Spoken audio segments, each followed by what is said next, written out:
Hey everyone.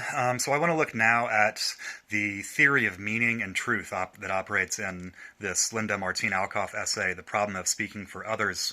Um, she refers throughout this essay to this notion of a discursive event. That's kind of the centerpiece of how she thinks of speech, discourse. And by the way, at the outset here, let's be clear on terminology. When we say discursive, what does that term mean? This is the adjectival form of the word discourse. So that's all it means. It means having to do with discourse.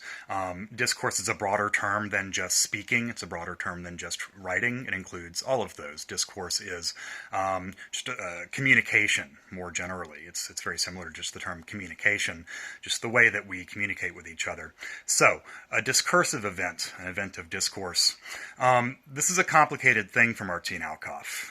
I want to break it down according to basically four components that she identifies, and I hope this makes it easier to understand. Those four components of any discursive event are location, context, intention, and effects. Location, context, intention, effects. So let's go one by one in trying to understand how she's using each of those components. Location. She refers to this as specifically one's social location. She uses the term social location to distinguish it from just where you are in space, just a simple geographical location. If we're not talking about spatial determination then in terms of location, then what are we talking about? I think the primary thing we're talking about is privilege. Privilege is this thing that has a kind of topography within society, if you want to think of it that way. Some people live on the mountaintops of privilege, and some people live in the valleys and canyons.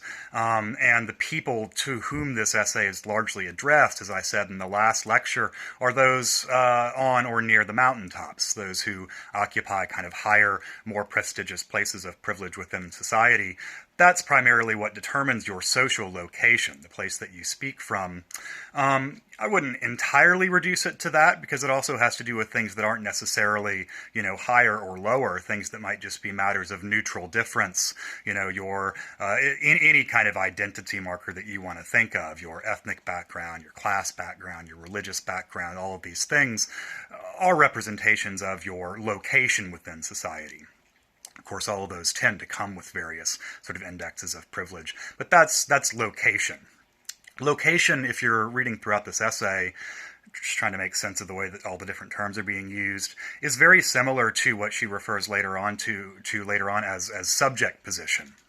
Right, the space that you occupy within the larger discursive space, the space that in which you are located as a speaker. Okay, so location or subject position, very similar things. The second aspect, context. I talked a little bit about this last time. Context is the broader setting, and I'm making deliberate reference there to the Alistair McIntyre essay that we read earlier in the week.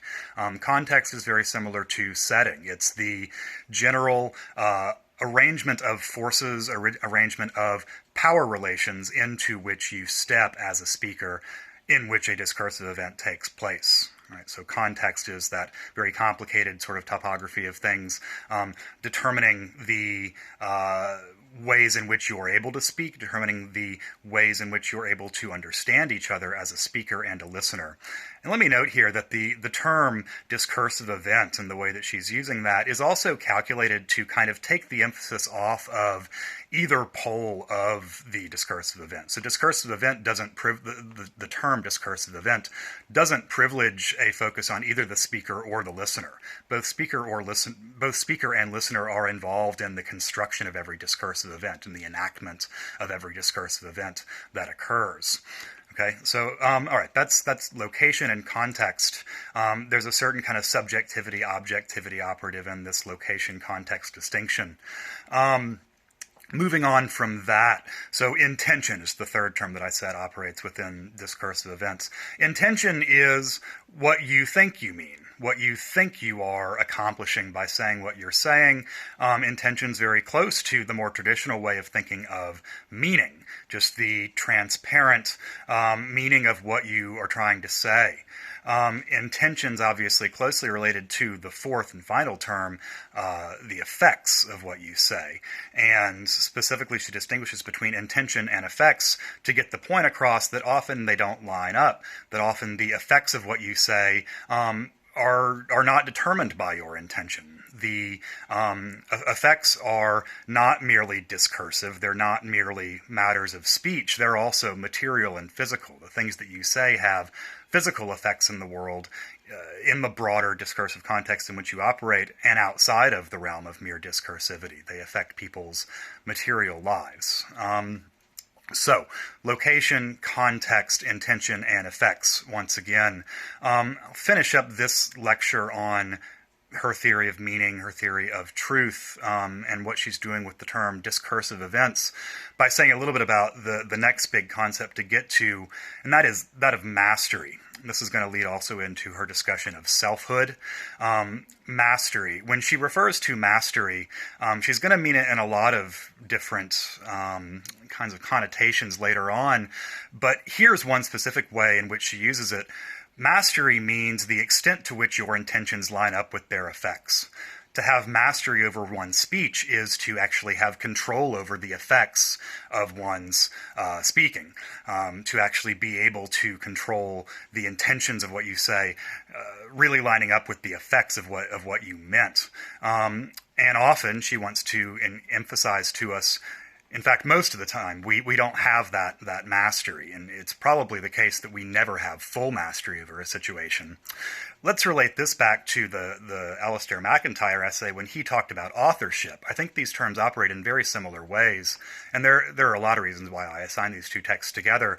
McIntyre was talking about authorship as something that is always partial. We can have a certain amount of authorship over our narratives, but to a certain extent they're also determined by forces outside of our control because we're not the only authors of those situations, in the same way that we as speakers are not the only creators of the discursive events in which we take part. So we don't have full mastery over any discursive event. We may be attaining to that mastery, attaining to the correspondence between our intentions and our effects, but that correspondence is never going to be complete. And so our mastery over any situation is never going to be complete. All right. That's it for now. There is still a lot more to say about Martine Alcoff. We'll see how much we can actually get to in this rich essay. All right, thanks.